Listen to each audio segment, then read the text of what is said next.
गौतम बुद्ध ने कहा था कि एक खुखार जंगली जानवर की तुलना में एक कपटी और दुष्ट मित्र से ज्यादा डरना चाहिए, क्योंकि जानवर तो सिर्फ आपके शरीर को नुकसान पहुंचाता है, लेकिन एक कपटी और धोखेबाज मित्र आपकी बुद्धि को नुकसान पहुंचाता है।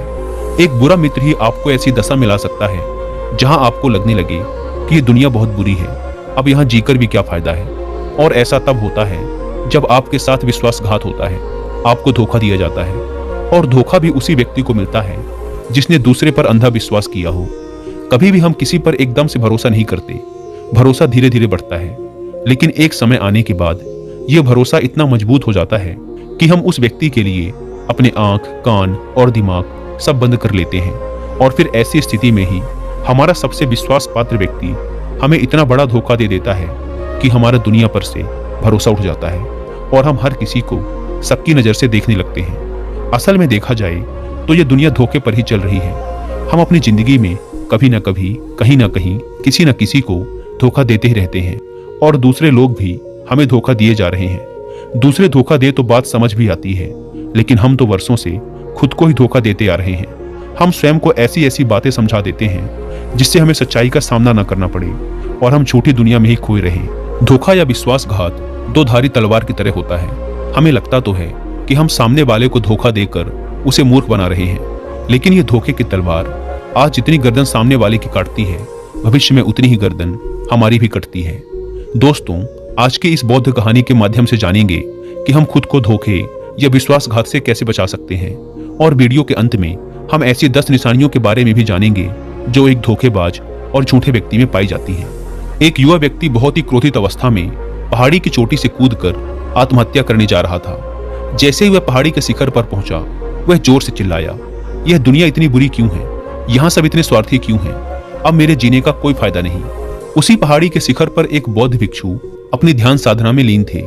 इस युवा व्यक्ति की तेज क्रोधित आवाज को सुनकर वे ध्यान से जागे। उन्होंने देखते ही समझ लिया कि युवा व्यक्ति यहाँ आत्महत्या करने आया है। वह व्यक्ति पहाड़ी से कूदने ही वाला था कि बौद्ध भिक्षु उसका हाथ पकड़कर उसे पीछे खींचते हुए बोले, क्या हुआ? आगे का रास्ता खत्म हो गया क्या? युवा व्यक्ति ने कहा, कैसा रास्ता? यहाँ तो कोई रास्ता ही नहीं है। मैं तो यहाँ से कूदकर आत्महत्या करने वाला हूँ। बौद्ध भिक्षु ने कहा, मरना तो एक दिन सभी को है, लेकिन तुम्हें इतनी जल्दी क्यों है? युवा व्यक्ति ने कहा, क्योंकि ये दुनिया रहने लायक नहीं है। यहाँ सब स्वार्थी हैं, सब धोखेबाज हैं। मैंने जिस पर भी भरोसा किया, सभी ने मुझे धोखा दिया। मेरे सगे भाई ने मुझे धोखा दिया, मेरे मित्रों ने मुझे धोखा दिया, लेकिन आज तो हद ही हो गई। मेरी पत्नी ने भी मुझे धोखा दे दिया। वो एक अमीर व्यापारी के साथ चली गई।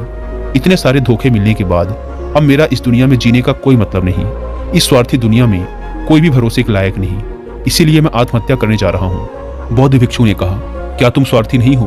क्या तुम पर भरोसा किया जा सकता है? व्यक्ति ने कहा, मैंने आज तक किसी को धोखा नहीं दिया, किसी के साथ विश्वासघात नहीं किया। आप चाहो तो मेरे गांव में जाकर भी पूछ सकते हो। लोग ही अक्सर मेरा फायदा उठाते रहते हैं, लेकिन मैंने आज तक किसी के साथ बुरा नहीं किया। बौद्ध भिक्षु ने कहा, मैं तुम पर भरोसा नहीं कर सकता।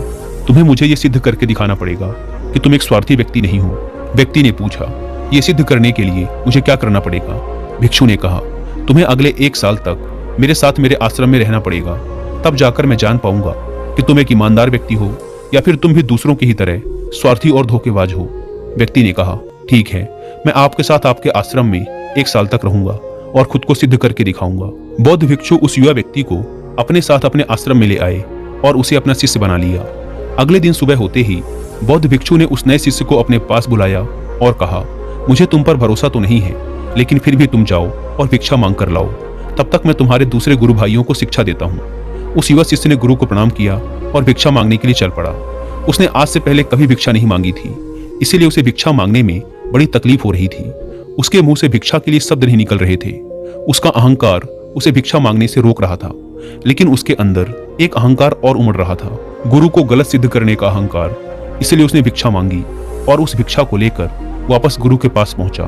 उसके हाथ में भिक्षा देखकर गुरु ने कहा, तुम कुछ तो भरोसे के लायक हो। मुझे लगा था कि तुम भिक्षा नहीं मांग पाओगे, लेकिन तुमने मुझे गलत सिद्ध कर दिया। आओ मेरे साथ मेरी कुटिया में चलते हैं, वहां मैं तुम्हें कुछ दिखाना चाहता हूँ। गुरु उस शिष्य को अपने साथ अपनी कुटिया में ले गए। वहां कुटिया में ऊपर एक मटकी लटक रही थी। गुरु ने मटकी की ओर इशारा करते हुए कहा, उस मटकी को देख रहे हो?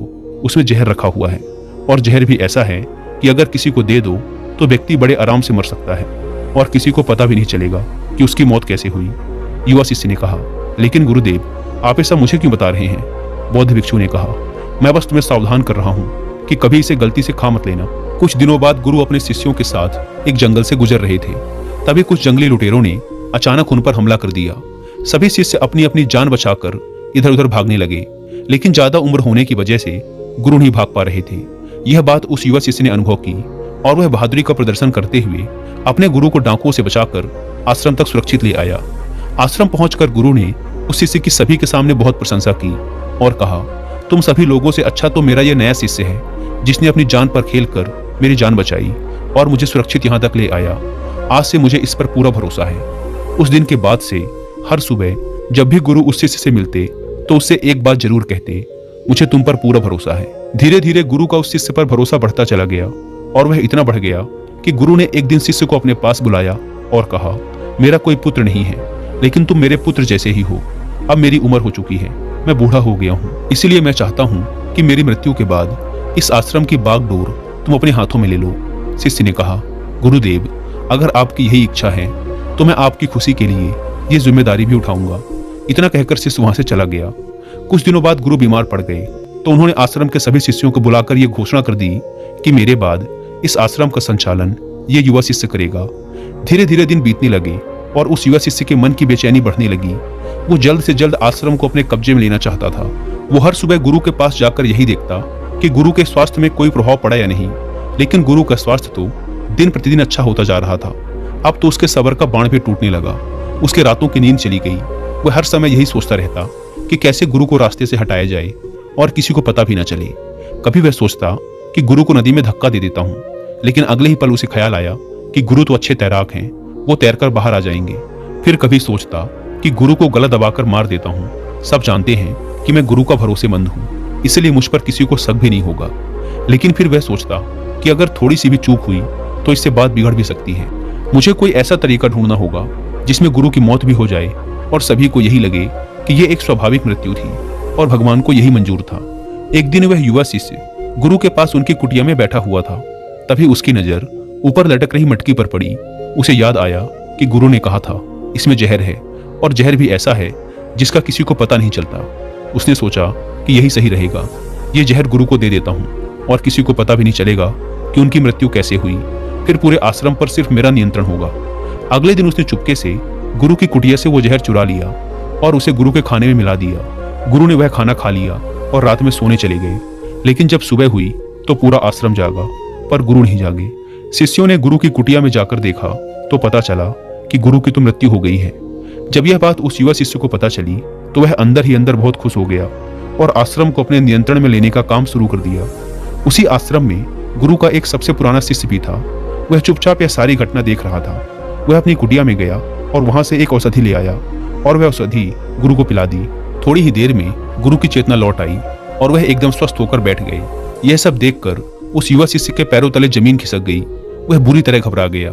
गुरु ने बाकी के सभी शिष्यों को अपने अपने कामों में वापस भेज दिया और उस युवा शिष्य को अपने पास बुलाकर कहा, क्या तुम अभी भी विश्वास करने के लायक हो?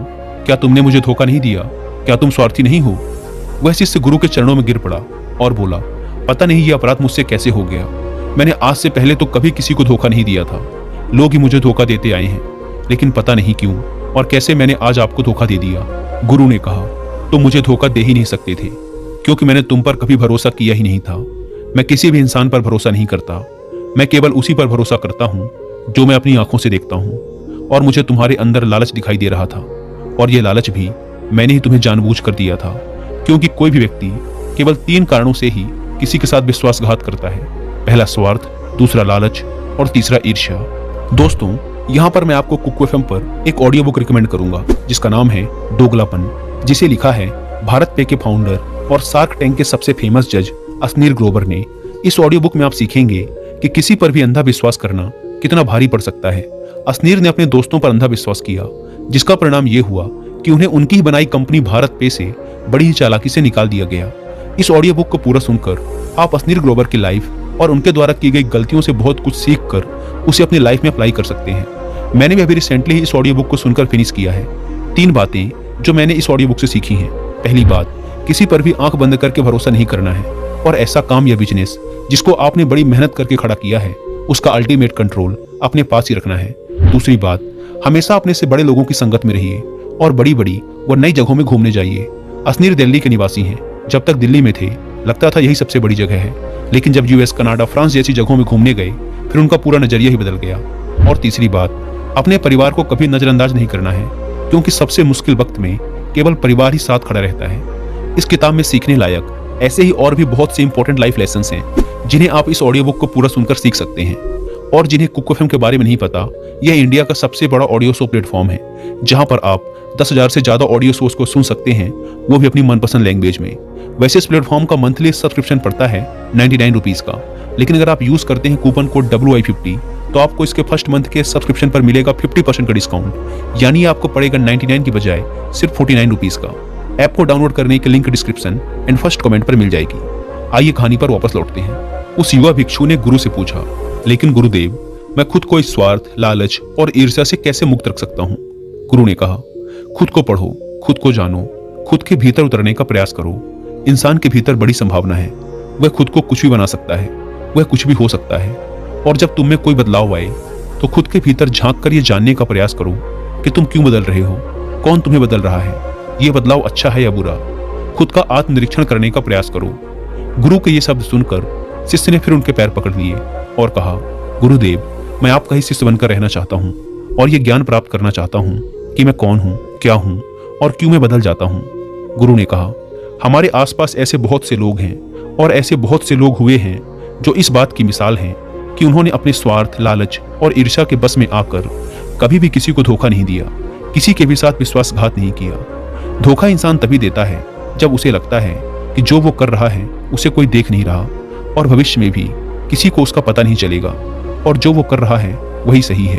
हालांकि पकड़े जाने के बाद खुद को बचाने के लिए वो तर्क और दे देता है कि मैं तो कुछ कर ही नहीं सकता था, मेरे पास यही आखिरी रास्ता बचा था, मैं मजबूर था। लेकिन हर धोखे के पीछे की सच्चाई यही है कि व्यक्ति उसे जानबूझकर अपने फायदे के लिए करता है।